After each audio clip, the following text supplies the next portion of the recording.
Hello and welcome to the Creative Constitution Podcast, Episode 4. On today's episode, it's all about digital twins and the technological advancements of AI technology. AI technology. So we recently watched the Joan is Awful episode, Black Mirror Season 6. Black Mirror just came out on Netflix. Finally, right? We've been waiting like 100 bajillion years for a new season of Black Mirror, it feels like. Definitely one of our favorite TV shows. 100%. Absolutely genius, prophetic. We've almost lived every episode already. Wow. Just over the last 2 years alone, I feel like we've lived at least 10 Black Mirror episodes. Okay, so if you guys haven't seen the first episode of Black Mirror's brand new season on Netflix, watch another called episode. Joan is Awful. Don't watch this episode of our podcast yet. Watch Joan is Awful Black Mirror episode and then come straight back to this podcast episode on YouTube and watch it because it's going to be amazing. That's right. After watching that episode. Unfortunately, we will have to spoil it. So Spoiler disclaimer. Make sure to listen to another podcast or come back to this one. Until you've watched it. All right, sounds good. Now back to the episode. Back to the episode of Dragon Ball's Black Mirror. Oh my gosh. So Joan is Awful. The whole premise really is that you have a woman who is living her normal life. She's going to work and she's not the nicest person. And all of a sudden she comes back home to watch Netflix, otherwise known as Streamberry, in this makeshift world.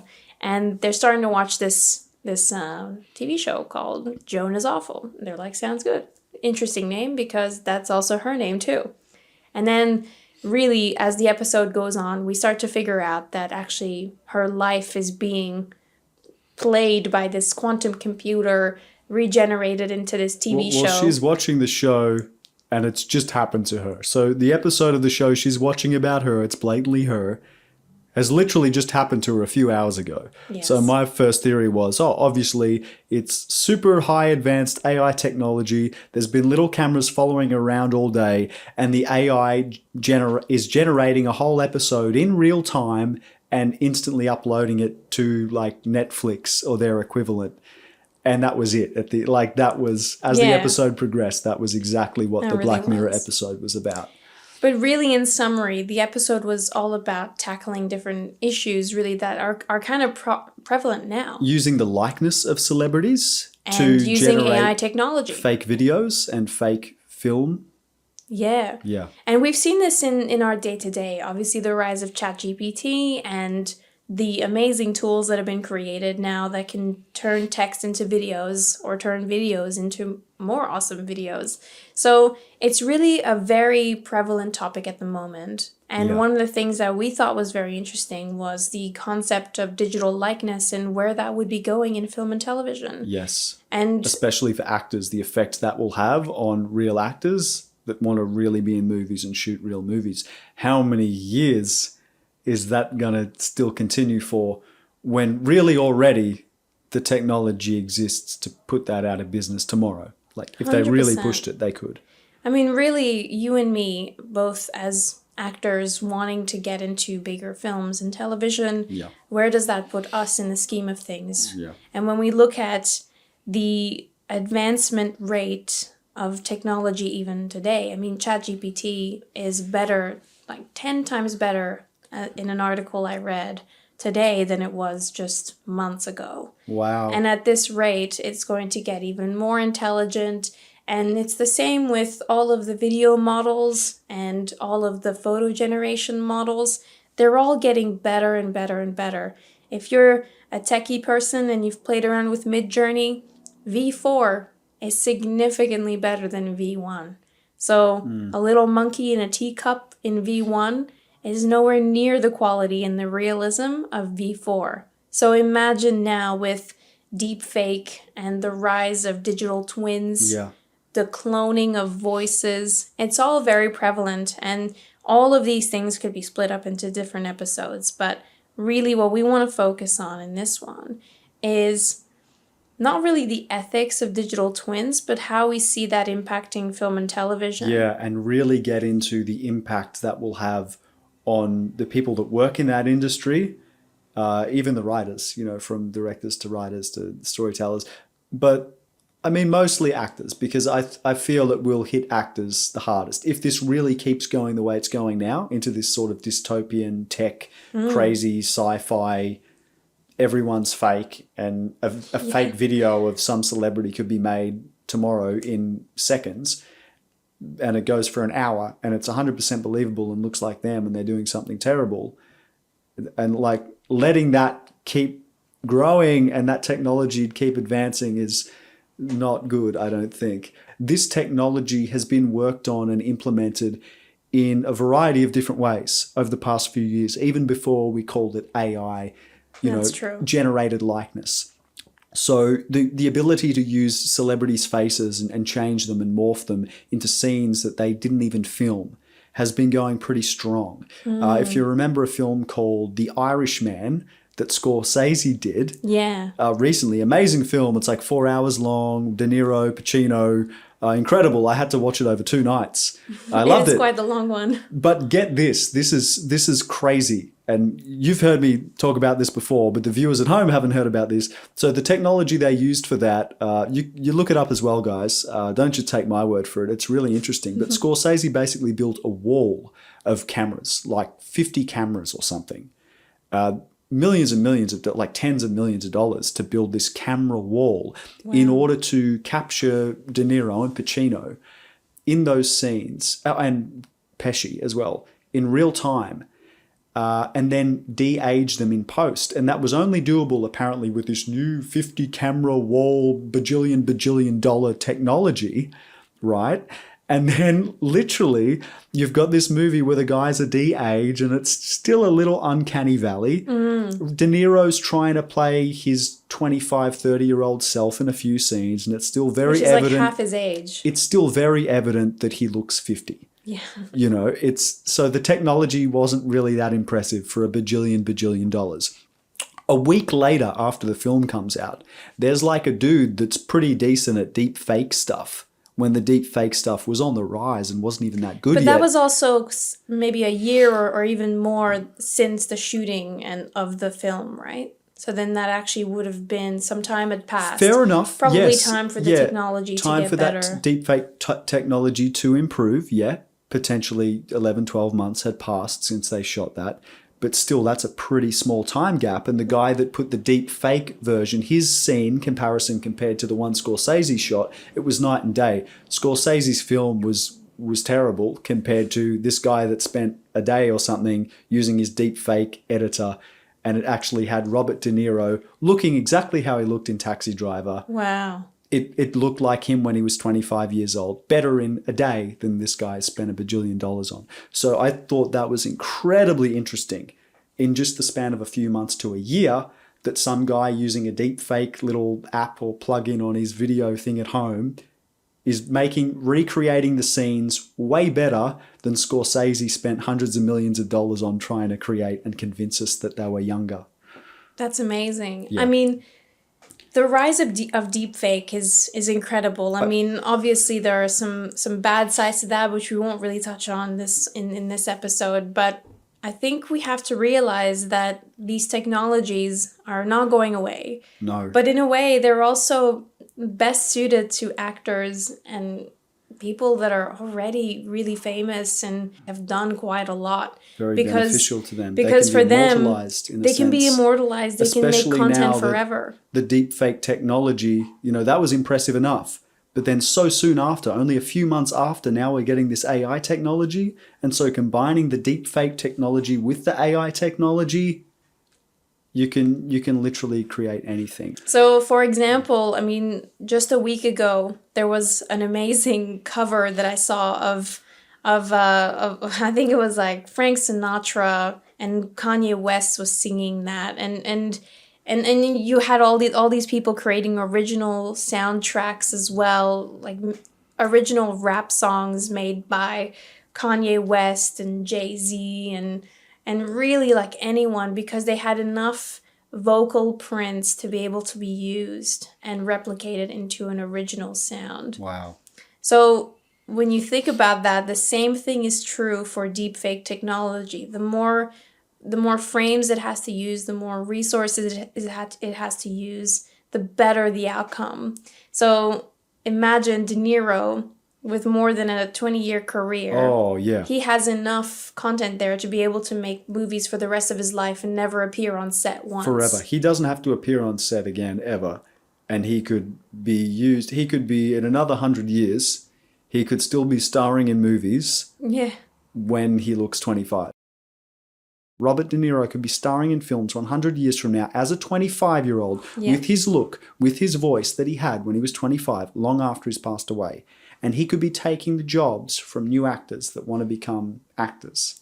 Well, I don't necessarily see the whole deep fake thing to be something that impacts a lot of the lead actors so much.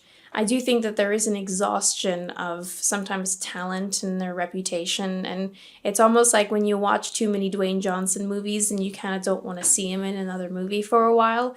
I think there is kind of that element to that. Okay. I think where it will really impact is more so the background extras. Fair enough. That's a good point. So you feel like, yeah, once an actor is that well known, and we've seen them dominate so many franchises, even if they are the best in the world, even if they are a De Niro or a Meryl Streep, eventually people will want to see fresh faces.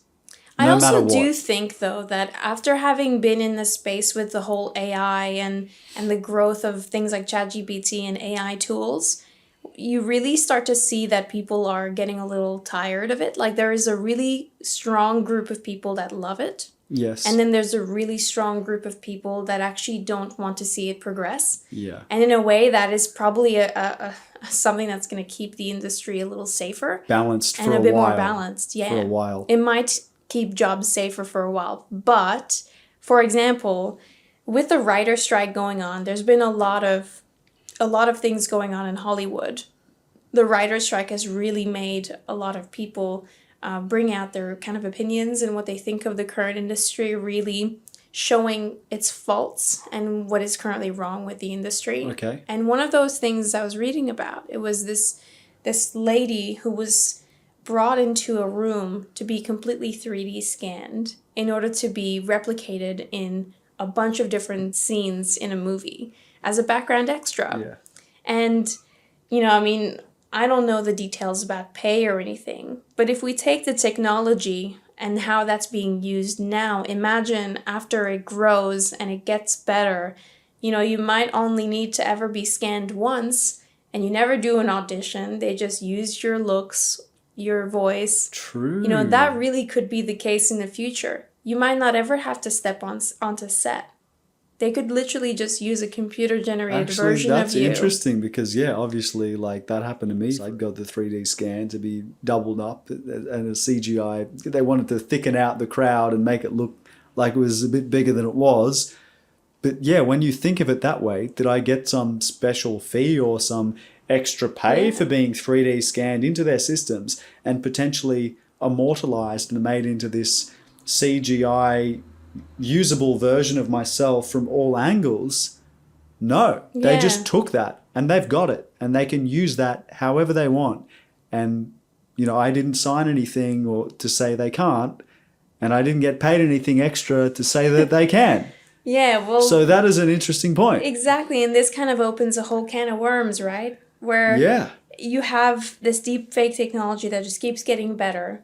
I mean, really, it's going to take away a lot of the jobs that currently actors really kind of go for in order to establish themselves. Whereas what stops the Hollywood production companies and really just Hollywood from consistently using the same actors that they know are going to be marketable and return profits? Well, we just said that, but then you said about the fresh face thing. Well, but I'm just bringing up another point. Really, So you think like what you were saying was one point of view. Yeah. But now from a different point of view, this could also happen. Well, so either thing could happen is what you're getting at. And we just don't know yet. Potentially. Really these are different sides of almost the same token, where you could potentially have Hollywood production companies taking a Brad Pitt and creating a digital twin of that, and he just does exactly what happened in Joan is Awful, where Yeah. he gets his body completely scanned. They've got thousands of minutes of footage of him performing different accents, different vocal tones, different rhythms. And they make an entirely new AI real-time generated movie Exactly. with Brad Pitt in every scene, That's right. and he's never even been on set, and he never even auditioned, and he's never even looked at the script. Yep. I mean, And that's possible. when you look at some of the AI tools available today, like literally 2023 today, there are vocal tools where you can literally create a clone of your voice. Yeah. And it says words the same exact way that you say them. Yeah. You can get it to do its own podcast. You can get it to do YouTube videos. You really just give it a script, and it only costs a couple bucks to get a whole voice cloned. I mean, that is amazing in its own right. So imagine now Brad Pitt has his own complete digital twin, and really he just gets paid residuals or royalties or an upfront fee to be in 10 movies a year. So all of a sudden he's chilling on the beach, or maybe he's even passed away, and he's still as bringing we in just money. said, like that's totally possible now. Totally possible. And And that's, you probably might not even be able to tell him apart from like actual actors that may be on Well, set. already the deep fake you can't. Like there's one I saw a couple of days ago of the Step Brothers scene with Will Ferrell and John, what's his name? I can't remember now. They're both amazing. They're really funny guys. And they replaced them with Schwarzenegger and Stallone's. Stallone, whatever. Sylvester Stallone. Sylvester Stallone's. I always have trouble with the funny names. But yeah, they replaced them both with those two. And it was 100%. It was the scene. It was like, yeah, you like that? And he's like, yeah, I like, And it was literally, it was spot on. You'd swear that they did the scene and they were in the movie, and Will Ferrell and John what's-his-name weren't in the movie. But it was Stallone and Schwarzenegger were in those roles. That's how good it was. And that was like a whole minute scene that was 100% convincing, not even tapping into AI. That's just the level that deep fake's at now. Yeah. So when you combine that with AI that can generate a whole brand new film, a whole brand new background, hairstyle, everything in real time with the deepfake, like, wow. There is one thing, though, that is really interesting. So the deepfake relies often on someone doing the performance in the first place. So you brought up a great example with the Step Brothers scene. Yes. And that being replaced by people in the deepfake format. Yeah. So does that mean that perhaps in the future you won't necessarily be an actor representing yourself, but you'll be the actor for Penelope Cruz to be, overwritten by her deepfake? Yeah. Well, hey, if the AI thing hit a massive pause button, that could be the way they do it. But I think since that technology has peaked so quickly and now we're already onto the AI, I think that as a possibility isn't even relevant anymore because it's progressed that quickly already that that's not even needed now because the AI's come along so quick. Yeah, you can before that was even create needed. the scenes. Yeah. Yeah. It's just like, wow. I mean, Bang, it next does thing. bring up like a lot of potential problems, and really, how do we kind of as actors react to these sorts of technological advancements? Well, you've given both sides now. I think you've said that Hollywood could do a balanced deal and sort of say, okay, we want to remain balanced for a while as to not bring on the mobs, the angry mobs, and we want to just sort of use that technology to replicate extras and background stuff and make that no longer a job. It's less noticeable to the audience as well. Yeah. I mean, really, when you think about it, yes, it's probably going to get better over time, but for a while, audiences will be able to tell apart an AI-created digital twin acting in a main role. Yeah. That's probably going to get better, but I mean, I can tell straight away if something has been created by AI when it comes to video creation. But the way it's learning and improving so quickly, in 10 years from now, it probably, you won't be able to tell. Well, I think personally, I think the technology's already there. We're just not seeing it like everything else in the world. Hollywood probably already has access Everything to a lot of we those see, tools. whether it's weapons or cars or film production methods or whatever you want to, a new fridge with a smart TV in it, that's always 10, 15 years behind what is actually made and functional. It does take a while for the consumer market to catch up. Us as the general public, we don't get to know about this stuff. So I think that technology is already at that point. But whether it's used for that or not, hopefully not. Hopefully it's not like every lead role is going to be Brad Pitt and Angelina Jolie for the rest of time. I really hope not. Otherwise, we're all out of a job and we've been wasting the last 20 years trying to pursue this and make a way. I think there's definitely like both sides. And yeah, I think one way to protect yourself is to continue making your own content. I mean, that's really the takeaway. Yeah. Because if you can't be cast in a movie because they're going to use the deepfake technology to put Angelina Jolie in that same role, well, then the only way to protect your own career is to continue chipping away at it yourself.